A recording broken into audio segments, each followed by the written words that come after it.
ശുഭദിനം പ്രിയ മിത്രങ്ങളെ. മഹാദേവനെ തൊഴുന്നതിന് വേണ്ടി വീടിൻ്റെ പുറകുവശത്തുള്ള അതിമനോഹരമായ വയലേലകളിലൂടെ അങ്ങനെ നടന്നു പോവുകയാണ് രാവിലെ. അതിനിടയിൽ അർക്കനെയും കണ്ടു, ഭംഗിയുള്ള കൊയ്തൊഴിഞ്ഞ പാടം കണ്ടു. അങ്ങനെ നടന്നു.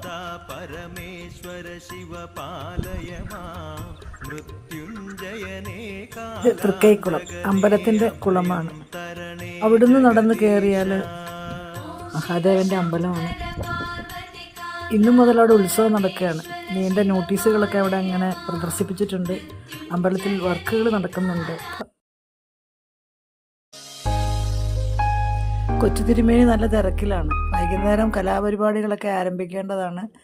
കൊട്ടും വാദ്യഘോഷങ്ങളും ഒക്കെയായി ഭഗവാനെ സന്തോഷിപ്പിക്കുന്ന ഒരുപാട് പരിപാടികളാണ് 2-3 ദിവസത്തേക്ക് ഇവിടെയുള്ളത്. ഉപദൈവമായ അയ്യപ്പനെയും വണങ്ങി മടക്കം വീട്ടിലേക്ക്.